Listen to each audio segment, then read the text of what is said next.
Bonjour à toutes et à tous et bienvenue dans cette deuxième vidéo dans laquelle nous allons voir comment rénover votre Velux sans avoir besoin de le changer. Alors ce qu'on va voir aujourd'hui précisément, donc comment rénover un Velux sans avoir besoin de le changer, ce sera le point numéro 1, la technique en fait d'intervention ou les techniques d'intervention. Parce qu'en fait il y en a deux, et oui. Et ensuite, on verra les caractéristiques de l'intervention. On va plus rentrer dans les détails pour que votre Velux soit isolé et rénové. Voilà ce que ça donne sur le plan purement pratique. Sur la gauche, vous avez un Velux totalement défraîchi, toujours avec de la buée entre les carreaux dans le double vitrage. Comme je l'expliquais dans la vidéo précédente, un double vitrage, l'étanchéité d'un double vitrage est assurée par un joint de butyl noir qui est censé assurer l'étanchéité tout autour. Mais au bout de 30 ans, ce joint de butyl il devient poreux, du coup l'air rentre, si l'air rentre, l'eau rentre, et si l'eau rentre, l'humidité rentre. Et dès que l'humidité est rentrée entre les deux feuilles de verre, c'est terminé, vous aurez de la condensation à vie, vous ne pourrez plus l'enlever. Donc il faut changer tout ça. Et une fois que ça a été fait, voilà ce que ça donne sur la droite de l'écran. Là, vous avez un Velux, on ne voyait absolument pas à travers. Maintenant, le verre est tout neuf. Les joints sont tout neufs. Bref, il a été entièrement rénové. Je vous explique ça de suite. Donc, comment on rénove un Velux sans avoir besoin de le changer? Eh bien, vous avez deux choix. Soit vous prenez une rénovation à l'identique. Là, on va rester général. Soit vous avez une rénovation à l'identique, c'est-à-dire que on va enlever le vitrage existant et le remplacer par exactement le même vitrage, sauf que ce sera un vitrage de dernière génération. Ça veut dire que l'épaisseur d'un double vitrage dans un Velux, c'est de 4,8,4. 4 mm de verre, 8 mm d'argon, 4 mm de verre. Voilà, le tout isolé par un joint de butyl noir qu'on voit bien cette fois-ci ici sur l'image. À ce niveau-là, on voit bien ce fameux joint de butyl ici qui assure l'étanchéité du double vitrage. Tous ces vitrages bien sûr sont de marque Saint-Gobain, on ne travaille qu'avec Saint-Gobain. Donc la première opération consiste à remplacer le vitrage, changer les joints, faire un coup de nettoyage un peu partout, graisser les parties mécaniques, etc. et de remettre la chose exactement à l'identique. La deuxième solution consiste à toujours garder votre Velux existant, mais on va y rajouter un vitrage plus épais. Et pour ça, on a tout un système de capots, donc qui vont être un peu plus épais, de telle façon à ce que le vitrage, qui à l'origine est un 4,8,4, on va pouvoir y installer un 4,16,4. Alors ça double à peu près l'isolation thermique.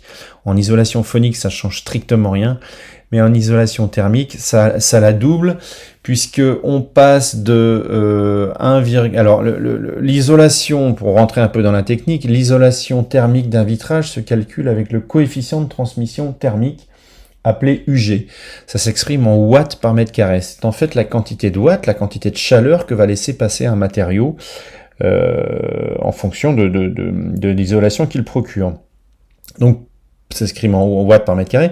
Donc, plus c'est petit, moins ça laisse passer de chaleur, donc plus c'est isolant. Voilà, moins ça laisse passer de chaleur et moins ça laisse passer de froid.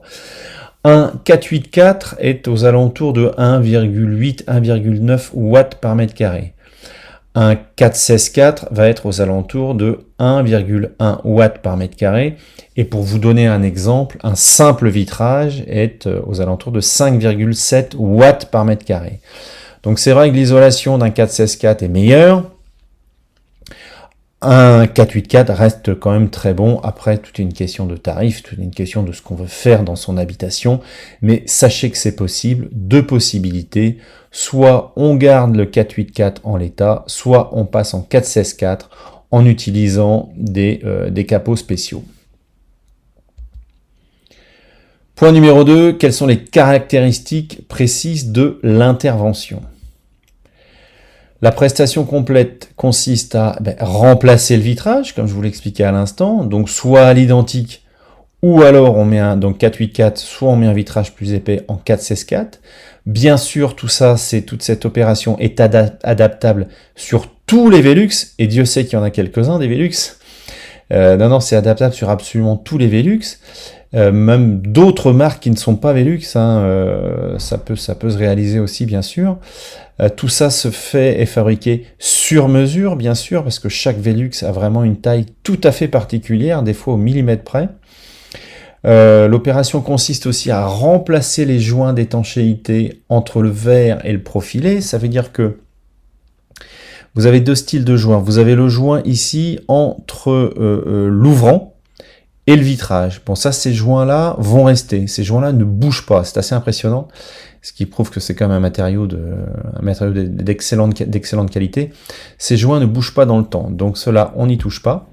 Et ensuite, vous avez le joint qui se trouve ici, entre le double vitrage et le capot qu'on va venir revisser par-dessus. Alors cela, on les change automatiquement. Donc là, c'est pour ça qu'on vous parle de remplacement des joints d'étanchéité entre le verre et les profilés.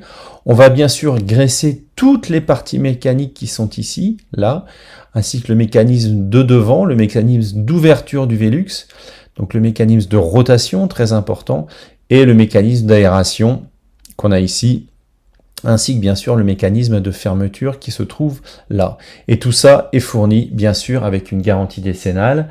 Quand vous voyez les travaux, bah ça peut s'effectuer quand ils sont suffisamment petits. On dépose le Velux, on vient le faire dans l'endroit que vous nous avez alloué pour travailler, puisque bien sûr la prestation se réalise chez vous. On arrive chez vous avec les doubles vitrages prêts à poser. Mais là c'est pareil, je m'enflamme un peu parce que tout ça c'est l'objet de la vidéo suivante et qui sera bien sûr la troisième et dernière vidéo. Donc je répète, remplacement de vitrage, soit l'identique ou alors en plus épais en 416-4. C'est adaptable sur tous les Velux, absolument tous les Velux, et parfois aussi des fenêtres de toit qui ne sont pas Velux. Tout est réalisé sur mesure parce que chaque Velux a son vitrage en fonction de la référence qu'il a.